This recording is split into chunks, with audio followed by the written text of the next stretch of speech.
오늘 하나님께서 저에게 주신 말씀은 요한과 바울을 통해서 보는 일체의 신앙의 원리라는 말씀입니다. 우리가 지난 시간 말씀을 통해서 일체의 신앙은 사랑의 신앙이다 라는 말씀을 했고, 일체의 신앙이 가장 온전한 신앙의 모습이고, 또 우리 그리스도인들의 가장 온전한 삶의 방식이고 삶의 모습이다, 이런 말씀을 나눴습니다. 일체의 신앙은 하나님과 예수님과 우리가 하나가 되어 사는 신앙이죠. 성령님으로 인해서. 근데 그것이 바로 하나님과 예수님과 우리가 일체를 이루며 사는 것이 가장 완벽한 삶의 모습이고 참된 축복이고, 왜냐하면 하나님이 우리와 함께해야 우리에게 진정한 축복이 있는 것이고, 하나님이 우리와 함께 해주셔야 우리가 이 세상을 이겨나갈 수 있는 것이고, 하나님과 우리가 함께 할 때 그때가 가장 안전한 때고 안전한 곳이고 그렇잖아요. 그래서 가장 온전한 신앙의 모습은 일체의 신앙, 하나님과 예수님과 우리가 분리되지 아니하고 항상 함께 있는 그 신앙이 가장 온전한 신앙이고, 그리고 복된 신앙이고, 가장 복되고 온전한 삶의 존재 방식이고, 이렇게 말씀을 나누었는데, 그런데 그런 이 온전한 신앙인 참으로 복된 삶의 모습인 이 일체의 신앙은 바로 하나님의 사랑으로부터 왔다. 그래서 사랑의 신앙이다, 이렇게 말씀을 나누었잖아요. 근데 오늘은 좀 내밀하게, 좀 더 깊이 들어가서 이 바울과 요한이 가지고 있는 그 일체의 신앙을 서로 비교해 보면서 일체의 신앙이 어떤 과정을 통해서 하나님과 우리가 하나가 될 수 있는지 그 부분을 나누어 보도록 하겠습니다. 먼저 이 바울 사도의 그 이야기를 하면, 바울 사도도 하나님과 예수님과 우리가 하나가 되는 것을 말씀을 하셨어요. 왜냐하면 신앙은 하나잖아요. 본질은 하나잖아요. 그래서 바울도 일체의 신앙을 얘기하셨는데, 대표적인 게 고린도전서 3장 16절 17절을 보면 이렇게 말씀합니다. 너희는 너희가 하나님의 성전인 것과 하나님의 성령이 너희 안에 계시는 것을 알지 못하느냐, 이렇게 말씀하고 있습니다. 그러니까 벌써 이제 느낌이 오죠. 일체의 신앙은 하나님과 예수님과 우리가 하나가 되어 살아가는 신앙인데, 하나가 되는 것인데, 바울도 얘기를 딱 하잖아요. 고린도 교인들에게 하시는 말씀이 너희는 너희가 하나님의 성전인 것을 알지 못하느냐, 그 말이죠. 왜 하나님의 성전이냐면 하나님의 성령이 너희 안에 계시는 것을 알지 못하느냐. 그러니까 하나님의 성령이 계시니까, 하나님의 성령이 계신 곳은 어디입니까? 바로 성전인 것이죠. 거룩한 하나님의 전인 것이죠. 왜냐하면 성령님은 항상 누구랑 함께 하세요? 하나님과 예수님과 함께 하시잖아요. 그렇죠. 그래서 알려주잖아요, 바울은. 근데 바울하고 요한의 그 일체의 신앙이 이제 앞으로 보겠지만 조금 비교를 해보면 바울은 매우 조심스럽게 얘기를 해요. 조심스럽게. 근데 요한은 좀 더 그냥 편안하고, 그리고 그냥 과감하게 얘기를 해요. 그 점이 좀 틀려요. 그러니까 이 부분을 우리가 조금 집중하면서 우리의 신앙도 이제 참고를 해야 될 거예요. 근데 저는 개인적으로 바울의 일체의 신앙, 요한의 일체의 신앙은 똑같은 신앙이잖아요. 바울도 방금 얘기했듯이 우리가 하나님의 성전이다, 하나님을 모신 성전이다. 그 말은 하나님과 우리는 하나다라는 걸 얘기를 해주잖아요. 근데 바울이 말하는 일체의 신앙도 아멘이고, 요한은 하나님이 우리 안에 있고 우리가 하나님 안에 있다, 이렇게 얘기를 하잖아요. 하나님의 예수님 안에, 예수님이 우리 안에, 우리가 예수님 안에, 그래서 하나님과 예수님과 우리가 함께 사는 걸 얘기하잖아요. 그런데 저는 바울의 이야기보다 요한의 수준이 되기를 바라는 거예요. 좀 더 똑같은 이야기인데. 그러면서 고린도전서 3장 17절에 우리가 하나님의 성전이기 때문에, 그 말은 하나님을 모시고 하나님과 함께 살고 있기 때문에, 그 말은 하나님과 우리는 일체이기 때문에 누구든지 하나님의 성전을 더럽히면 하나님이 그 사람을 멸하시리라. 하나님의 성전은 거룩하니 너희도 그러하니라. 그 말. 하나님의 성전은 거룩하니 너희도 그러하니라는 무슨 말이에요? 너희도 거룩하니라. 그 말. 그러니까 우리가 하나님의 성전이에요. 성령님이 거하셔요. 성령님을 통해서 하나님이 거하시고 예수님이 거하셔요. 근데 하나님의 성전인 우리를 더럽혀버리면 하나님이 거하실 수 없는 거잖아요. 그러면 어떻게 되는 거예요? 하나님께서 우리를 멸한다고.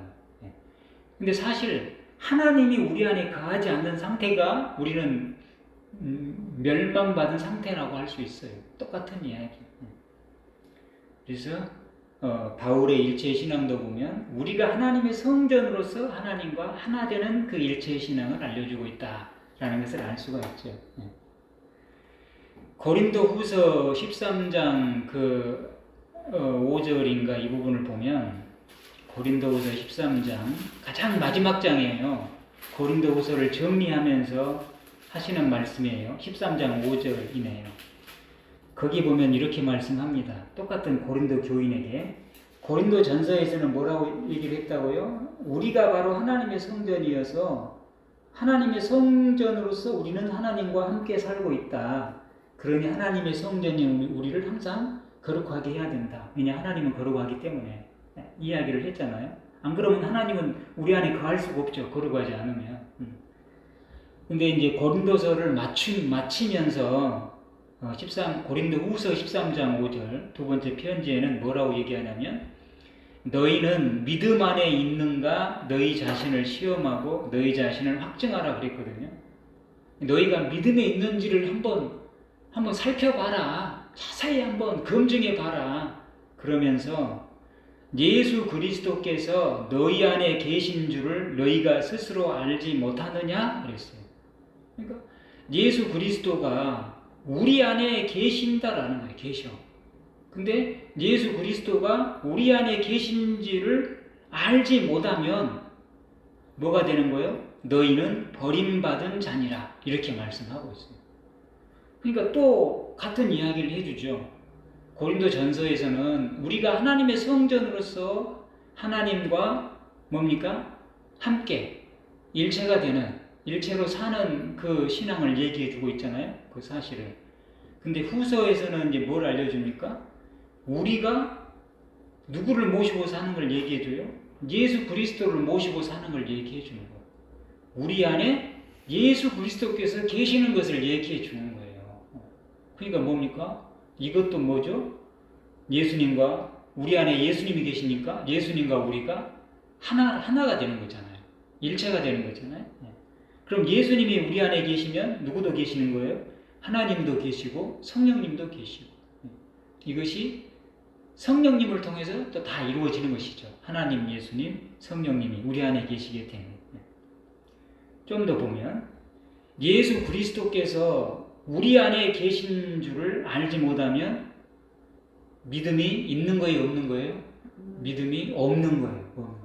그래서 너희는 믿음 안에 있는가? 너희 자신을 한번 검증해봐라 그랬잖아요. 그러면서 예수 그리스도께서 너희 안에 계신 줄을, 예수님이 너희와 일체로 사시는 줄을 알지 못하느냐 그랬거든요. 근데 예수 그리스도가 우리와 일체로 사는지를 알지 못하면 믿음이 없는 것이고, 예수님이 우리와 함께 사시는 줄을 알게 되면 뭐예요? 믿음이 있는 거예요. 있는 거. 이렇게 얘기를 해줘요. 그러니까 모든 사도가 다 마찬가지지만 마태도 그랬잖아요. 마태복음이 28장으로 마쳤는데 마지막 장 마지막 절에 마태복음 마지막 장 마지막 절, 거기서 마태가 이제 전하는 그 신앙이 뭐냐면 바로 이거예요. 마태복음 28장 20절이 마태복음의 마지막 장 마지막 절인데, 내가 너희에게 분부한 모든 것을 가르쳐 지키게 하라. 이건 이제 예수님이 하시는 말씀을 전하는 거예요, 마태가. 그러면서 볼지어다 내가 세상 끝날까지 너희와 항상 함께 있으리라 하시니라. 그러니까 마태도 뭘 지금 전해주고 있어요? 예수님이 어떤 걸 전해줘요? 일체의 신앙을 전해주는 거예요. 세상 끝날까지 예수님께서 항상 우리와 함께 있을 것이다 라는 것을 예수님이 하신 이 말씀을 마태복음 마지막 장 마지막 절에 기록해 놓는 거예요. 이것은 예수님께서 이제 뭐예요? 부활하셔서 하늘로 가시면서 하시는 말씀입니다. 그러니까 이 무엇을 소개해 주는지를 알고 있는데 마태복음에 있어서도 가장 중요한 말씀이 바로 말씀 중에 하나가 이 말씀인 거죠. 왜냐하면 가장 중요한 얘기는 마지막에 하잖아요. 항상 정리되는 이야기. 그래서 마태도 이처럼 하나님과 예수님과 우리가 하나됨을 이렇게 알려줬잖아요. 그래서 모든 사도가 그래요. 근데 바울도 이렇게, 근데 그 중에서도 하나님과 예수님과 우리가 일체의 신앙으로 살아가는 가장 본질적인 신앙이 일체의 신앙이고 가장 우리의 신앙의 목표가 일체의 신앙이 돼야 되잖아요.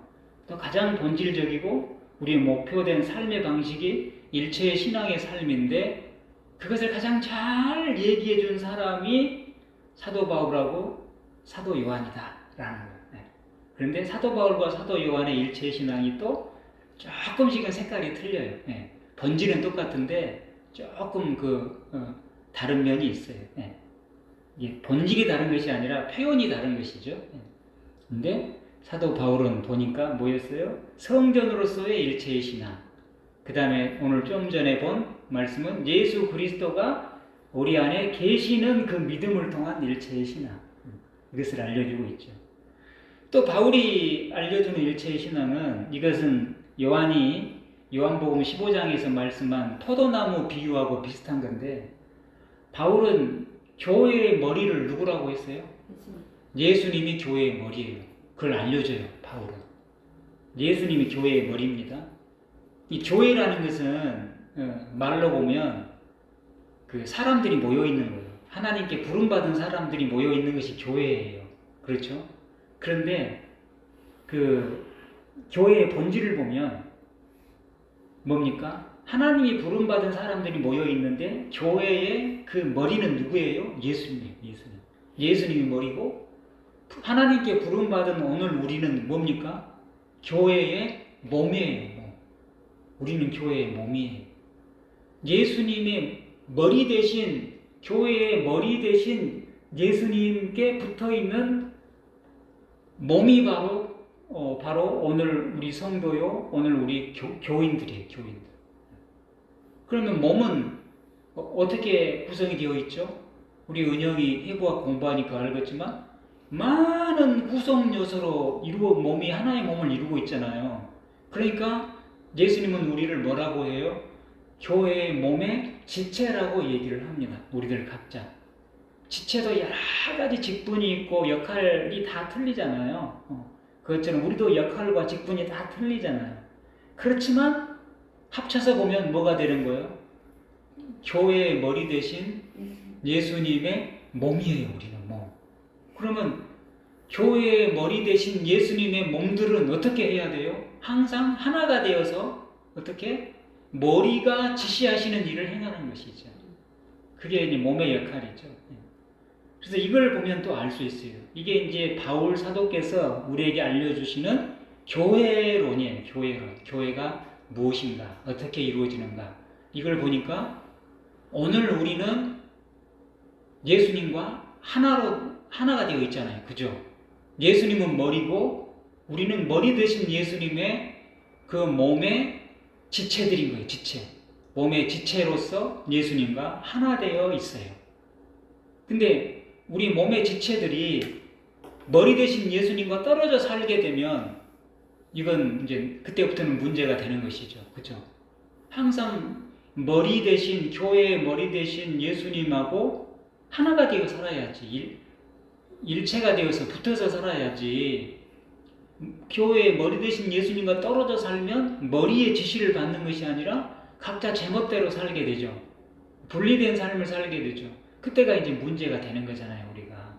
그래서 바울 사도도 우리의 신앙은 바로 일체의 신앙이고 우리의 삶은 바로 일체의 신앙의 삶이어야 한다는 것을, 또 모든 하나님의 세계가 일체라는 것을 알려주는 거예요.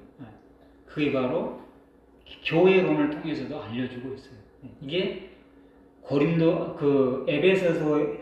에베소서에도 나와 있고 골로새서에도 나와 있고, 이렇게 교회에 대한 개념을 이렇게 머리 대신 예수님의 몸과 몸의 지체로서 우리를 바울 사도께서 잘 설명해 주고 있어요. 그러니까 이 일체의 신앙이 어떻게 이루어진지를 알겠죠. 근데 사도 요한은 바울의 이 머리 대신 예수님하고 예수님의 몸에 지체가 되는 우리 성도 교우들하고 예수님의 그 머리 대신 예수님의 몸인 오늘 우리들 교우들 교회를 어떤 식으로 또 다르게 얘기했냐면, 요한복음 15장을 보면 포도나무 비유를 통해서 말씀을 하잖아요. 포도나무. 하나님은 농부고 우리 예수님은 뭐예요? 우리 예수님은 포도나무예요. 포도나무. 요한복음 15장 1절을 보면 나는 참 포도나무요 내 아버지는 농부라, 이렇게 얘기를 해요. 이 농부는 포도나무를 기르시는 분이잖아요. 그러면서 우리를 뭐라고 얘기하냐면 우리는 포도나무의 가지다, 이렇게 얘기를 하세요. 그러니까 뭐예요? 하나님과 그 예수님과 우리가, 예수님하고 우리가 사도 바울께서 얘기하신 교회의 머리 대신 예수님과 교회의 몸 대신 오늘 우리 성도들을 이렇게 하나로 이렇게 일체로 말씀하신 것처럼, 예수님은 포도나무 비유를 통해서 포도나무 대신 예수님과 포도나무의 가지된 오늘 우리들을 일체로 말씀하고 있잖아요. 그러면서 뭐라고 얘기합니까? 물은 내게 붙어 있어 열매를 맺지 아니하는 가지는 아버지께서 그것을 제거해 버리시고, 물은 열매를 맺는 가지는 더 열매를 맺게 하려 하여 그것을 깨끗하게 하시느니라, 이렇게 말씀하고 있잖아요. 그러니까 이 부분을 쭉 보면 결국 이제 그런 이야기죠. 포도나무의 가지는 어디에 붙어 있어야 돼요? 포도나무에 붙어 있어야 되죠. 그래야 살 수가 있고 또 열매를 맺을 수가 있는 것이죠. 근데 포도나무의 가지가 포도나무에 붙어 있지 않으면 어떻게 되는 거예요? 살 수가 없는 거죠. 살 수가 없어요. 그래서 알려주는 거예요. 오늘 이 신앙인들이, 오늘 우리 하나님의 성도가 가장 이 온전하고 또 참 생명을 유지하고 참 복되게 살 수 있는 참 그 유일한 방법이 뭐예요? 포도나무 가지가 우리라고 볼 때는 포도나무에 붙어 있어야 돼요. 그 유일한 방법이에요. 포도나무와 분리되어 버리면, 예수님과 분리되어 버리면 우리는 살 수가 없는 거예요. 살아도 산 것이 아니에요. 그래서 예수님과 분리된 삶은, 하나님을 믿고서도 하나님을 알고서도 예수님과 분리된 삶은 뭡니까?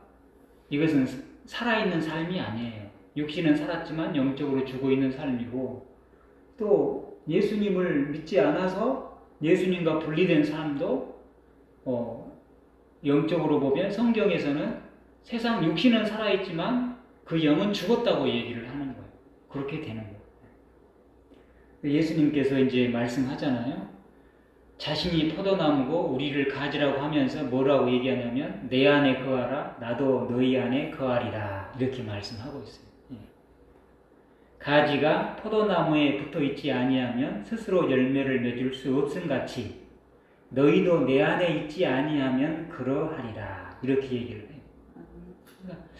이 바울 사도의 그 일체의 신앙하고 요한의 일체의 신앙은 같은 신앙이잖아요. 지금 보니까 교회의 비유나 또 포도나무의 비유를 통해서 보듯이 같잖아요.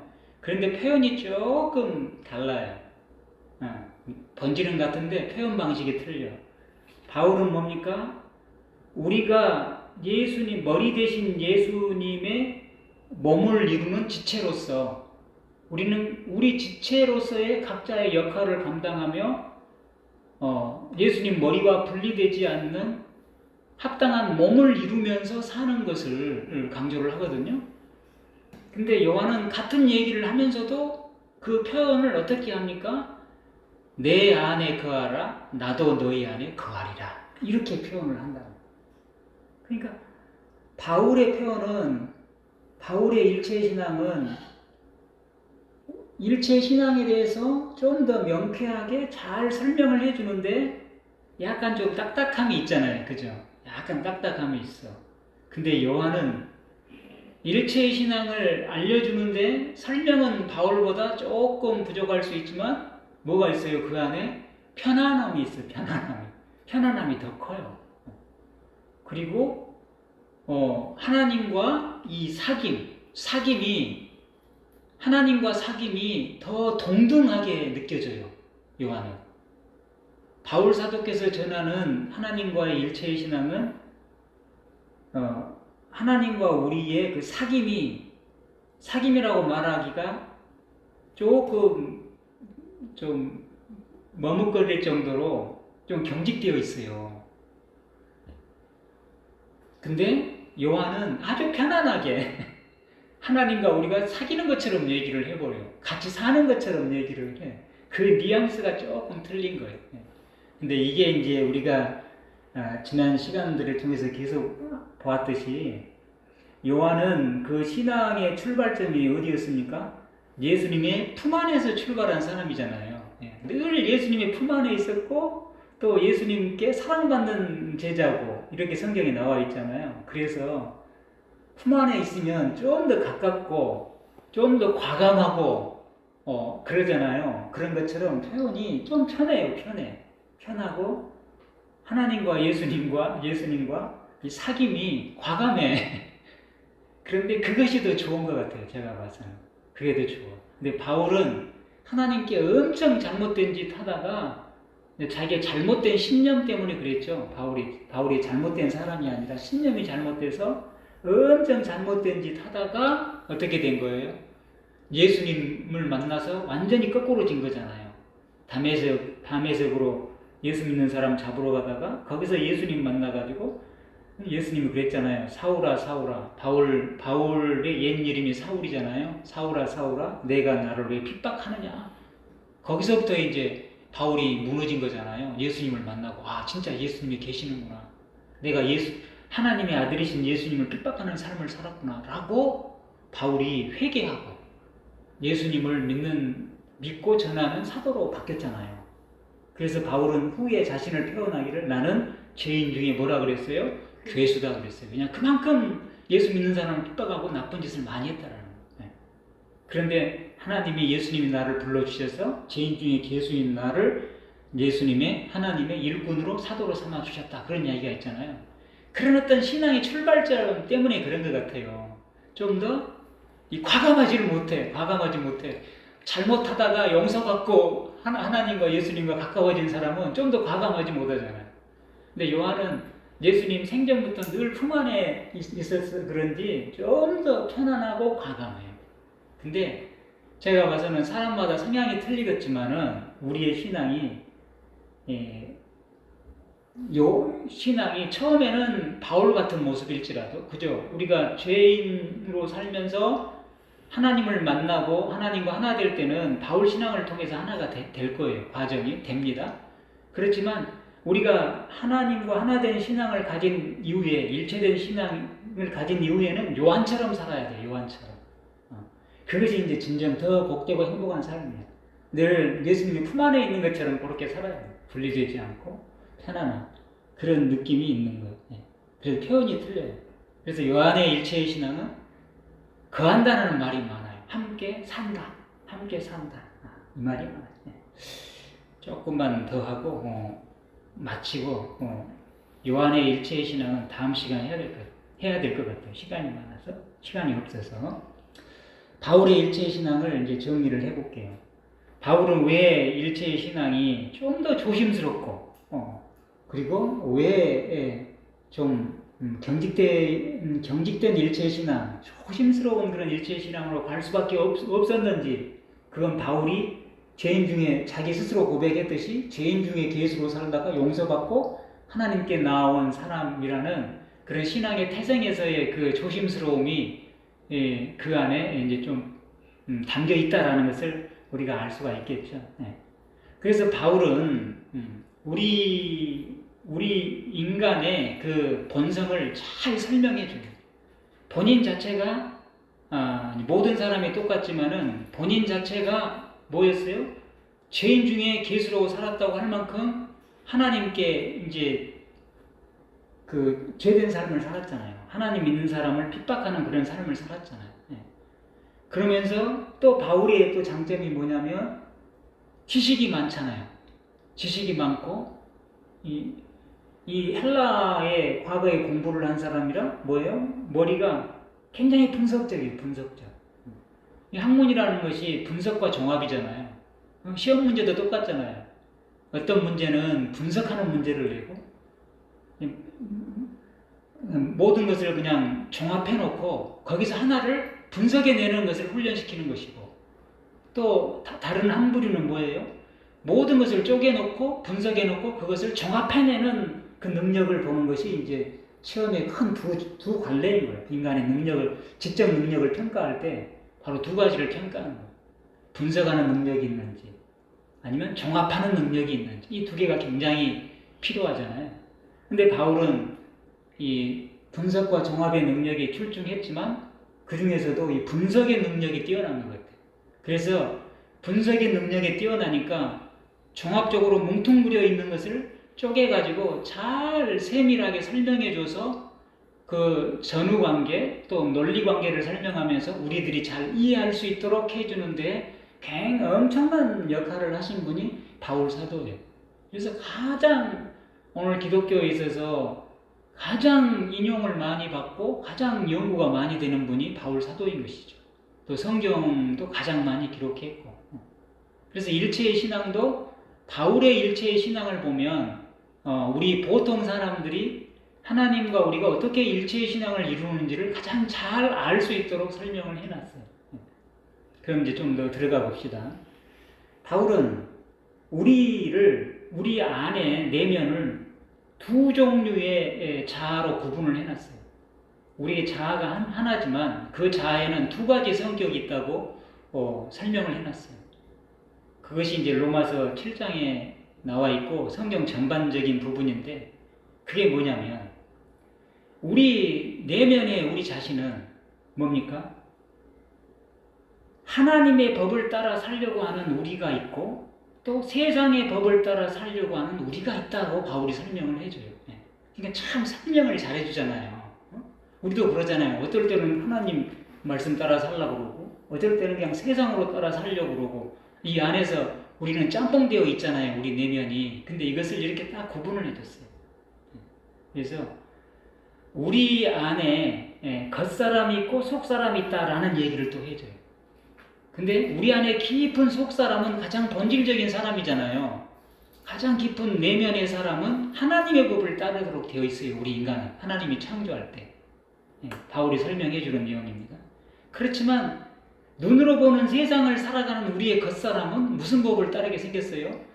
눈으로 보이는 세상의 법, 육신의 법을 따르게 되어 있어요. 본질적으로.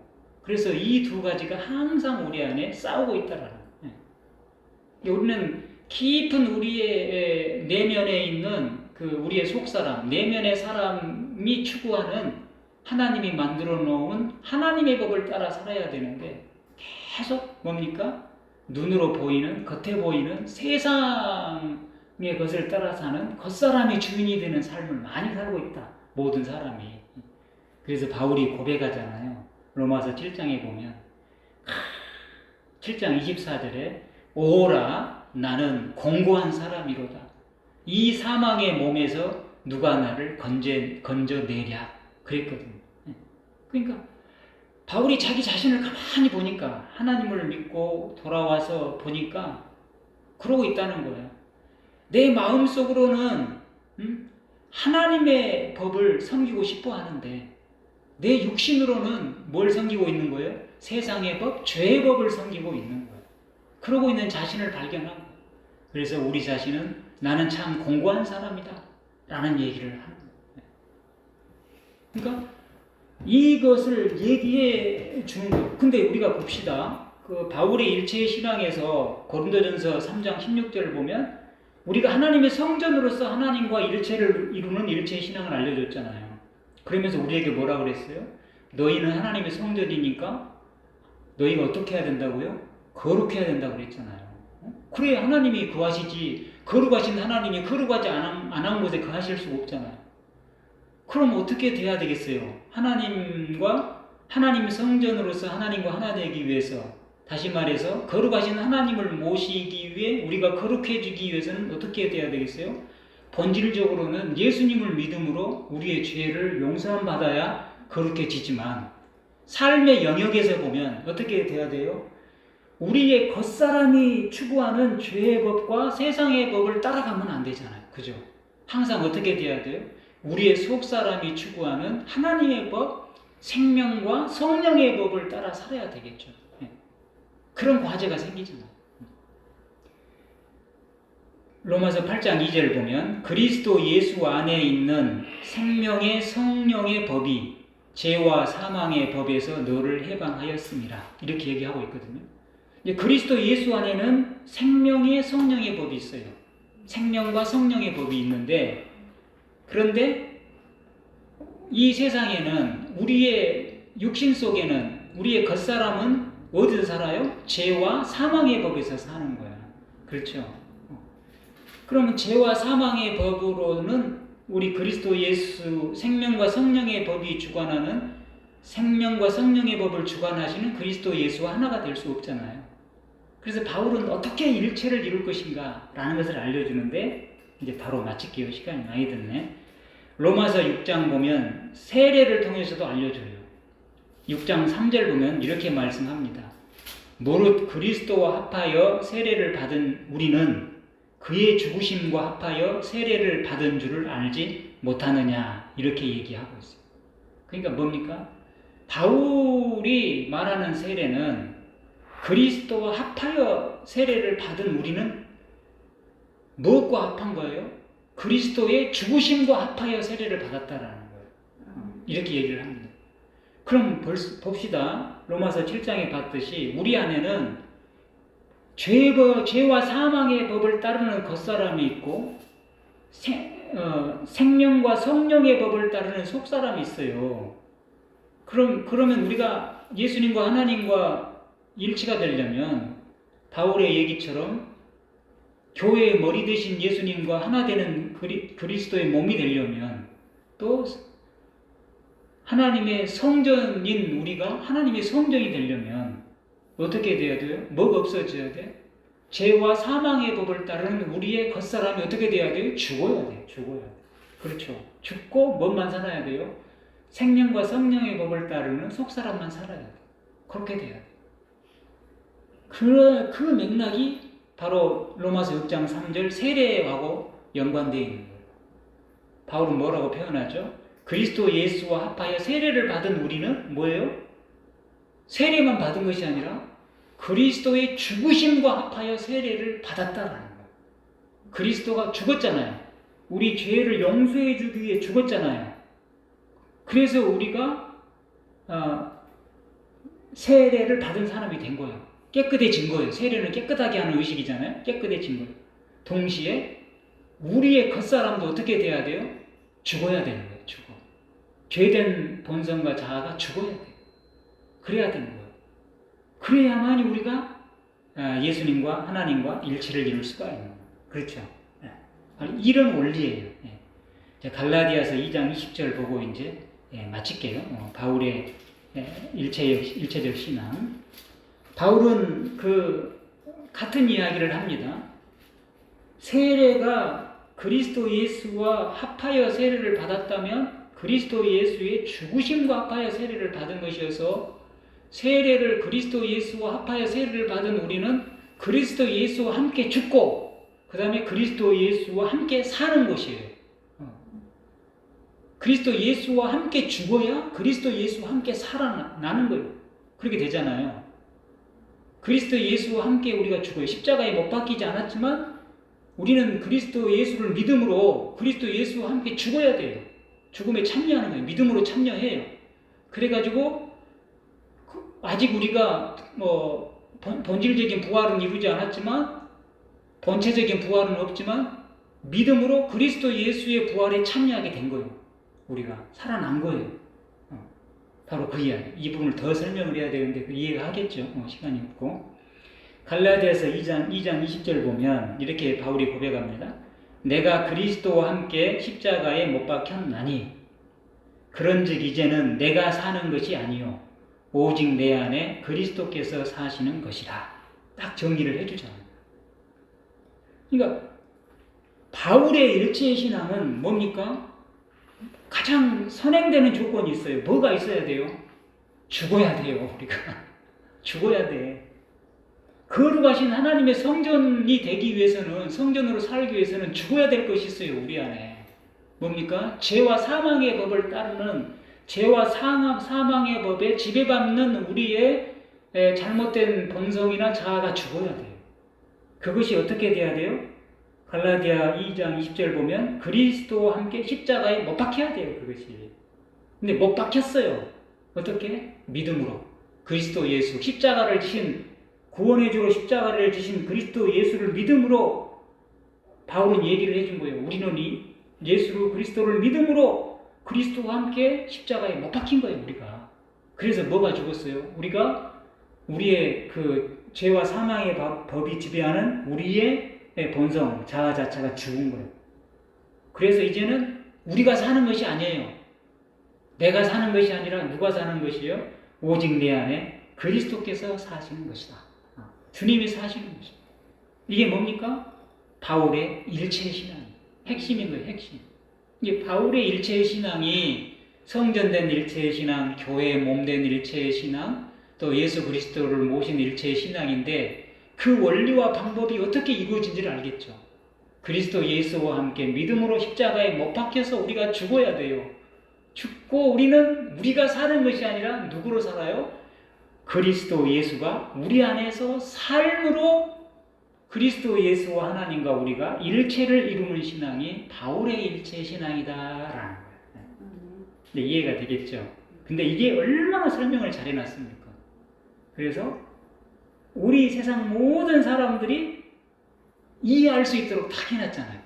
너무나 우리가 정리를 해보니까 알겠죠. 그래서 또 이어서 고백합니다. 이제 내가 육체 가운데 사는 것은 내가 사는 것이 아니고 그리스도께서 사신 것이라고 했잖아요. 그러니까 나를 사랑하사 나를 위하여 자기 자신을 버리신 하나님의 아들을 믿는 믿음 안에서 사는 것이다. 우리를 사랑하셔서 우리를 위하여 대신 십자가를 지신 하나님의 아들을 믿는 이 믿음이 바로 무슨 믿음이에요? 우리가 그리스도와 함께 십자가에 못 박히는 믿음이에요. 이 믿음이 우리가 우리의 죄된 죄와 사망의 법을 따르는 본성이 죽는 믿음이고 우리가 구원받는 믿음인 거예요. 그 믿음 안에서 사는 것이에요. 그러니까 결국 바울은 어떻게 사는 거예요? 이제 내가 사는 것이 아니라 누가 사는 거예요? 우리 안에 그리스도께서 사시는 거예요. 그리고 이것은 다른 말로 말하면 우리를 위해 십자가 지신 예수님을 믿는 그 믿음으로 사는 것이에요. 바로 결국 바울은 어떤 삶을 살고 있는 거예요? 하나님과 예수님과 일체된 신앙의 삶을 살고 있는 것이에요. 이걸 고백해주고 우리에게 가르쳐주고 있어요. 그래서 가장 중요한 부분입니다. 그래서 오늘 이 땅의 그리스도인들도 이 바울의 일체의 신앙을 통해서 어떻게 우리가 하나님과 하나 될 수 있는지를 이제 알 수 있잖아요. 알게 된 이후에는 어떻게 살아요? 이제는 내가 사는 것이 아니라 누가 산다? 내 안에 그리스도께서 사신다라는 신앙의 고백을 가지고 살아야 할 줄로 믿습니다. 근데 문제는 뭐예요? 이렇게 고백을 하고 이렇게 살아야 되는데 대부분의 우리 신앙인들이 어디에 머물러 있어요? 아직도 싸우고 있어. 오라 나는 공고한 사람이로다. 여기에 머물러 있는 거야. 대부분이. 죄와 사망의 법을 따르는 나와 생명과 성령의 법을 따르는 내 자신과의 그 싸움 속에서 늘 거기서 전투하고 살고 있어요. 그냥 거기는 평화가 없잖아요. 평화가 없고 하나님의 강력하신 역사함이 없어요. 거기 있을 수가 없어요.